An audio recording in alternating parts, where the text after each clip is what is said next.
Hello વિદ્યાર્થી મિત્રો, રાધે રાધે.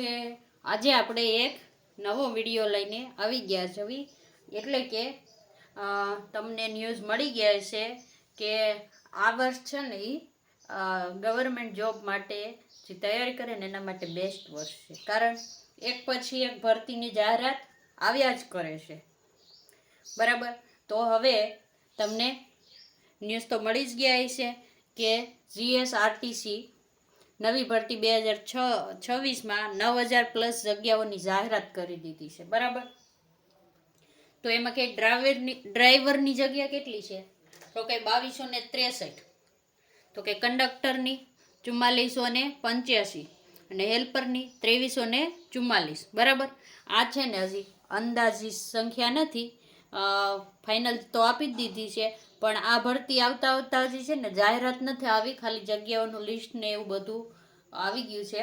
મીટિંગો થઈ હતી એટલે, બરાબર. આ જગ્યાઓ હજી વધી શકે છે, બરાબર. અને તમને એમ થાય કે આટલી બધી 9,000+ની ભરતી આવવાની છે, બરાબર.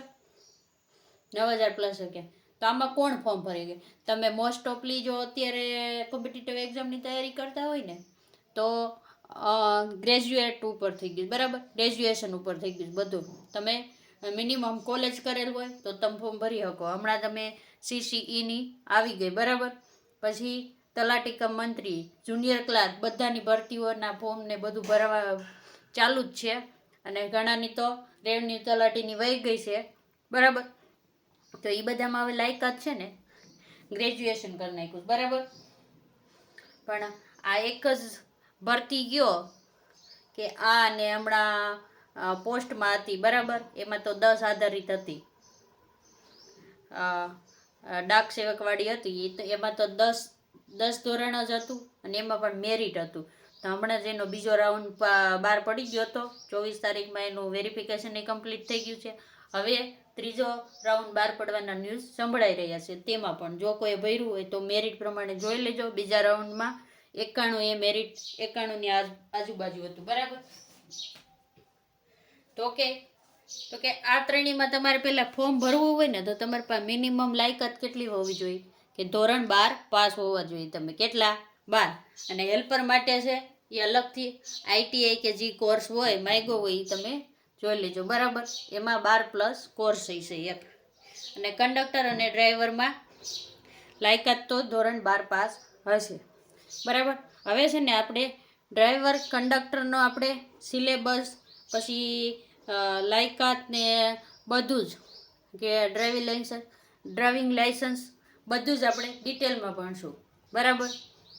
તમને હમણાં અહીંયા સ્ટેપ બાય સ્ટેપ માહિતી મળશે. જેને ફોર્મ ભરવું હોય એના માટે છે, બરાબર.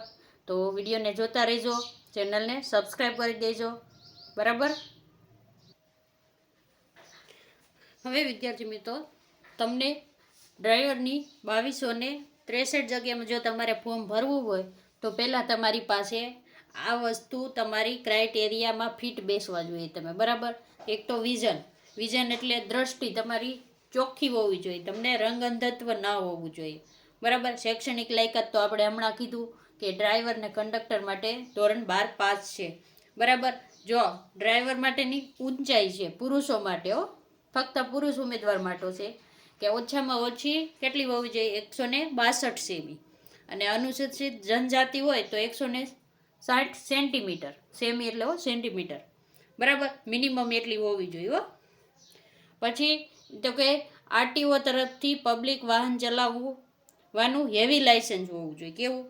હેવી લાઇસન્સ હોવું જોઈએ. અને લાઇસન્સ કેટલું? ઓછામાં ઓછું 4 વર્ષ જૂનું હોવું જોઈએ. એટલે કે 4 વર્ષથી તમે વાહન ચલાવતા હોય, કે 4 વર્ષ પહેલાંનું તમારું કઢાવેલું હોય, તમે ક્યાંય ડ્રાઇવિંગ કરતા હોય તો એ પ્રમાણે તમારે ગણવાનું. ગણી શકો કે 4 વર્ષ જૂનું હોય ને એટલે તમને 4 વર્ષનો એક્સપિરિયન્સ હોય, એવી રીતની ગણતરી હાલતી છે આમાં, બરાબર. તો કે હવે આપણે જોઈશું કે એની એક્ઝામ કઈ રીતે લેવામાં આવશે, બરાબર.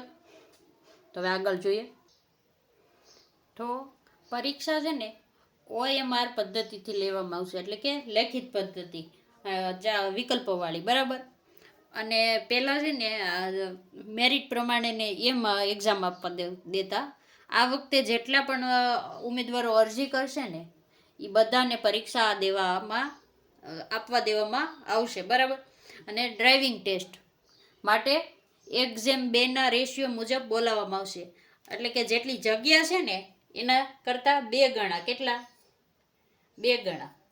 એક્ઝામ 2 એટલે આ જગ્યા ગણવાની અને આ ઉમેદવારને ગણવાના. એટલે કે 2263 જગ્યા છે, બરાબર, ડ્રાઈવરની. તો કે એની જગ્યાએ તમારે 4400 ઉપર થઈ જાય, બરાબર. ટોટલ કરો અહીંયા, એટલે આના 2 ગણા કરી દો તો કેટલા થાય? 6, 12, 1, 4 ને 5, 5 ને 2 ને 4 કરો, એટલા બધા થઈ જાય. 22 દુ 44, સોરી આપણે ભૂલ કરી. 3 દુ 6, 6 દુ 12, વધાવી 1, 2 દુ 4 ને 1 5, 5 વધ્યાનું આવે, બરાબર, ને 4, બરાબર. તો ટોટલ કેટલા જણાને બોલાવવામાં આવશે ડ્રાઇવિંગ ટેસ્ટ માટે? તો કે 4526 જણાને બોલાવવામાં આવશે, બરાબર. 2 ગણાને બોલાવવામાં આવશે, બરાબર. તો કે ગુણ કઈ રીતે ગણવામાં આવશે? તો કે જે તમારે 100 માર્કની લેખિત પરીક્ષા છે ને એમાંથી 40% ગણવાના. જેટલા તમારા માર્ક આવ્યા હોય એમાં 40% ગણવાના, બરાબર. અને ડ્રાઇવિંગ ટેસ્ટના 50 ગુણમાંથી મેળવેલ ગુણના 60% ગણવાના. કેટલા? 60% ગણવાના. એટલે તમે અંદાજે 100માંથી 80 મેળવા તો 80ના 40% લેખે તમારે ગણી લેવાનું, બરાબર. અને ડ્રાઇવિંગમાં તમે 50માંથી 55 મેળવા તો 55ના 60% કાઢી લેવાના. કેટલા? બરાબર. એ રીતે તમારું મેરિટ બનશે અને પછી મેરિટ પ્રમાણે તમને તમારું સિલેક્શન થશે. તો વિદ્યાર્થી મિત્રો, તમારો જે સિલેબસ છે ને એ આ પ્રમાણે રહેશે. તમારું પહેલાં તો પેપર છે ને એ 100 ગુણનું આવશે. કેટલાનું આવશે? 100 માર્કનું આવશે. કેટલાનું? 100 ગુણનું. અને સમય તમને 1 કલાક આપવામાં આવશે. કેટલો? 100 ગુણનું. અને સમય આપશે 1 કલાક, બરાબર. તો કે સામાન્ય જ્ઞાન 30 માર્ક, રોડ સેફટી અને ઓટો મિકેનિક તો કે 20 ગુણનું પૂછાશે, બરાબર. ગુજરાતી ભાષા અને વ્યાકરણ તો કે 20 ગુણનું પૂછાશે. અંગ્રેજી ભાષા અને વ્યાકરણ 20 ગુણનું પૂછાશે. અને અંક ગણિત કયો કે રીઝનિંગ કયો કે બધું મિક્સમાં તમને 10 ગુણનું પૂછાશે, બરાબર. આ રીતનો તમારો ડ્રાઈવરનો સિલેબસ છે. જો કંડક્ટરનો હજી બદલી જાય છે, આ ખાલી ડ્રાઈવરનો છે. તો હવે આપણે જોશું વિદ્યાર્થી મિત્રો કંડક્ટર. તો કે ટોટલ જગ્યાઓ કેટલી છે? તો કે 4485, બરાબર. તો કે એમાં વયમર્યાદા છે ને 18 થી 35 વર્ષ થઈ જશે, બરાબર. જો આપણે ડ્રાઈવરમાં જોઈ હતી ને તો કે ડ્રાઈવરમાં છે ને 25 થી 35 વર્ષ હતી, બરાબર, વયમર્યાદા. અને આમાં છે એ તમારે 18 થી 35 વર્ષની વયમર્યાદા રહેશે. અનામત વર્ગ હોય તો એને જે છૂટછાટ મળતી હોય એ પ્રમાણે છૂટછાટ મળશે. પરીક્ષા કેવી રહે? તો કે એક જ પરીક્ષા રહેશે, સીધી ભરતી. એક પરીક્ષા, મેરિટમાં આવ્યા, સીધી નોકરી, બરાબર. તો કેવી રહેશે? OMR પરીક્ષા પદ્ધતિ, એટલે કે લેખિતમાં રહેશે તમારી, બરાબર. પછી કે મેરિટ કઈ રીતે બનશે? બરાબર. તો કે તમે OMR પરીક્ષા આપેલી હોય ને એમાં તમારે જે ગુણ આવ્યા હોય ને એના આધારે મેરિટ બનાવવામાં આવશે. અને જે સૌથી હાઈએસ્ટ ગુણ હોય, બરાબર, એ પહેલા મેરિટમાં આવશે, બરાબર. એ જે મેરિટ બનશે ને એમાં એક્ઝામ 1.5 ગણા, એટલે કે 1.5 ગણા. કેટલા થશે? 1.5 ગણા વિદ્યાર્થી મિત્રો ઉમેદવારોને ડોક્યુમેન્ટ વેરિફિકેશન માટે બોલાવવામાં આવશે.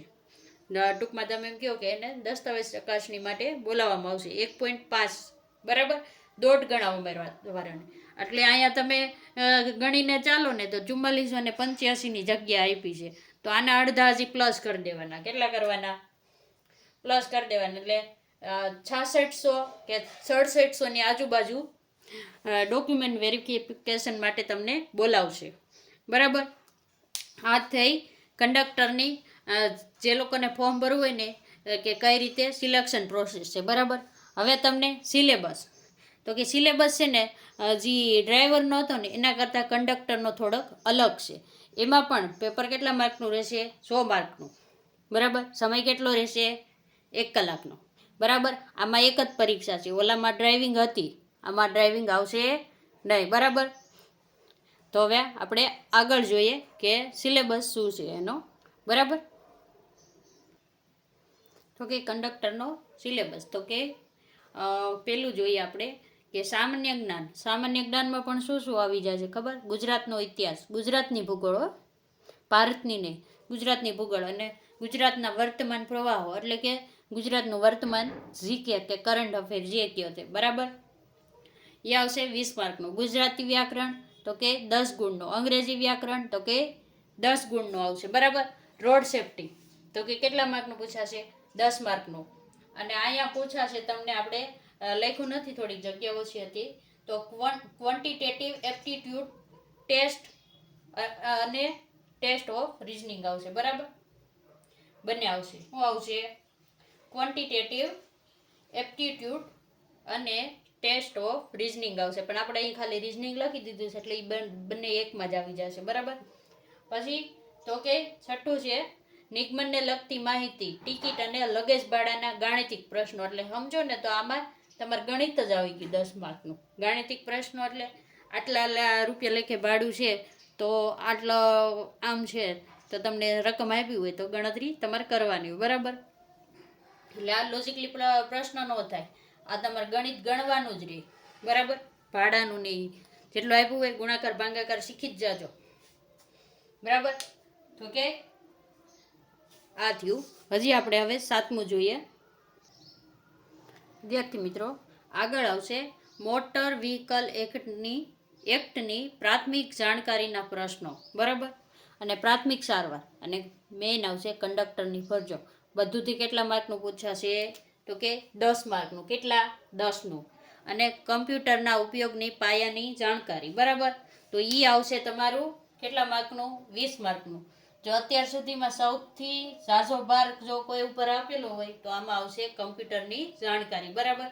તો તમને બેઝિક કમ્પ્યુટરના પ્રશ્ન, પછી તેને ચલાવવું કેમ, એ બધા પૂછી શકે છે, તો કમ્પ્યુટર ખાસ કરવું, બરાબર. આ રીતે તમારું 100 માર્કનું પેપર રહેશે, અને એના આધારે તમારું મેરિટ બનાવવામાં આવશે, અને એના મેરિટના આધારે જોબ મળશે. તો વિદ્યાર્થી મિત્રો, આ માહિતી જો તમને સારી લાગી હોય તો વિડીયોને લાઈક કરી દેજો અને ચેનલને સબસ્ક્રાઈબ કરી દેજો. આપણે વિડીયોને પૂર્ણ કરીએ છીએ અહીં. રાધે રાધે.